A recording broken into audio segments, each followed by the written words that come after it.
La section vaudoise de l'association Transport et Environnement a un nouveau président, la personne de David Redler. David Redler, bonjour. Bonjour. Alors, nouveau président, félicitations d'abord pour cette nouvelle fonction. Vous êtes avocat, vice-président des Verts vaudois.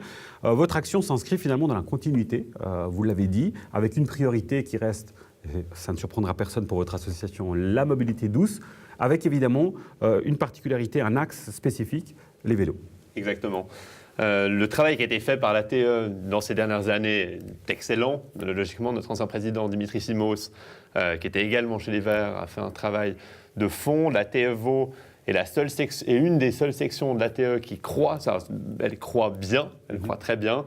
On a un peu plus de 7000 membres dans le canton de Vaud, ce qui montre la volonté des Vaudoises et des Vaudois d'avoir une politique de transport sensée qui prend en compte l'environnement, qui prend en compte le bruit, la pollution et qui prend en compte la mobilité douce. Alors on sait que la cohabitation, que ce soit en ville d'ailleurs ou même en montagne, entre les cyclistes et les personnes qui vont se balader pour la montagne et bien sûr les automobilistes en ville, c'est parfois extrêmement tendu.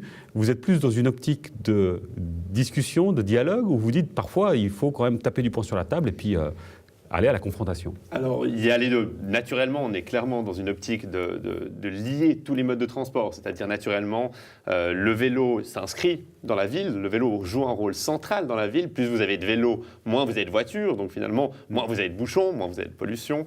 Le vélo sert ça. Et c'est vrai que le cycliste a toujours ce côté un peu paradoxal où il sert la voiture par le fait qu'il prend la voiture, par le fait qu'il prend le vélo, mais est mis en danger par les voitures aussi. Et c'est vrai qu'on constate dans toutes les villes, que ce soit à Nyon, que ce soit à Lausanne, à Yverdon, parfois effectivement des petits accrochages ou des petites tensions qui sont malheureusement un peu attisées par certaines, soit personnes, soit certains clips. On a vu récemment le clip de la police lausannoise qui avait fait beaucoup de bruit. C'est pas des choses qui nous aident. C'est plutôt des choses qui attisent un peu ce problème. Donc c'est vrai que l'ATE a pour but de faciliter tous les modes de transport de mobilité douce et donc de favoriser les aménagements. Plus vous avez des aménagements en ville qui sont adaptés au vélo, moins vous aurez de tensions avec les automobilistes. Autre priorité de votre présidence, vous l'avez dit à l'instant, c'est la lutte contre le bruit et la pollution. Exactement. Le canton de Vaud est en train actuellement de réviser les plans OPER qu'on appelle. Il y a une ordonnance fédérale, l'ordonnance sur la pollution de l'air.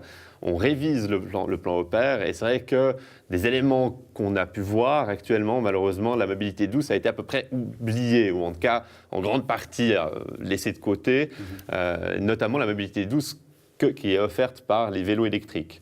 Et il y a un potentiel qui est énorme du vélo électrique, parce que le vélo électrique permet déjà plus de personnes qui auraient peur ou qui n'auraient pas utilisé le vélo avant d'utiliser le vélo. C'est plus facile dans des villes comme Lausanne, par exemple. Naturellement, à Lausanne, c'est plus facile, et c'est plus facile aussi sur des distances de moyenne distance. À l'époque, avant, on voyait le vélo plutôt comme un mode de transport pour les courtes distances. On voit de plus en plus que le vélo remplace la voiture et les transports publics sur la moyenne distance.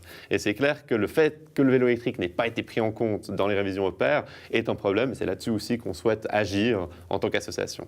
Et justement, votre association a fait opposition, il y en a une vingtaine, et vous faites partie des opposants au projet autoroutier de Rolle. C'est cette modification de la bretelle autoroutière qui a un impact sur le projet de l'entreprise Schenck, sur le quartier Gare Schenck.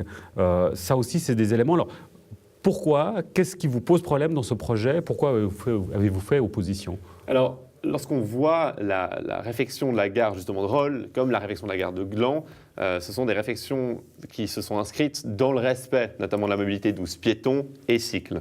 C'est-à-dire, on voit des aménagements qui sont très adaptés, qui sont très bons et qui séparent bien le piéton, le vélo et qui donnent une grande place au vélo. Dans la révision, dans le projet de modification de la bretelle autoroutière de Rolle, le problème, c'est que les aménagements cyclables sont mal faits.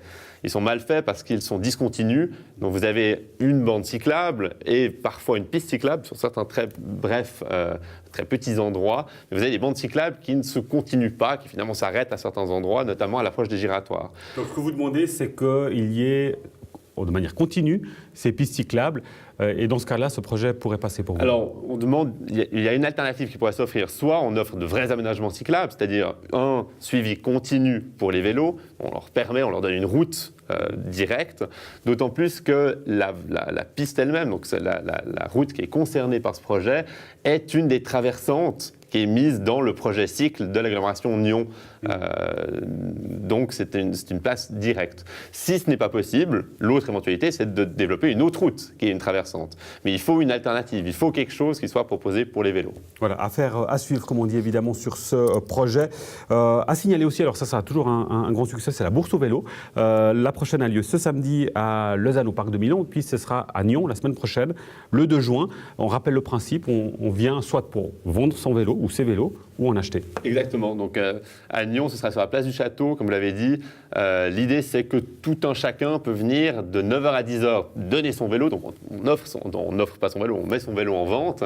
Il y a des conseils pour savoir quel prix mettre au vélo. Et de 10h à sauf erreur midi ou 13h, les personnes peuvent effectivement venir acheter les vélos avec des avantages logiquement pour les membres de la TEVO, mais c'est ouvert à tous et à toutes. Et on invite bien évidemment tout le monde à venir. C'est très sympa en plus et normalement il devrait faire beau, donc on espère. David Redler, nouveau président de la TEVO, merci beaucoup. À bientôt. Merci à vous. Au revoir.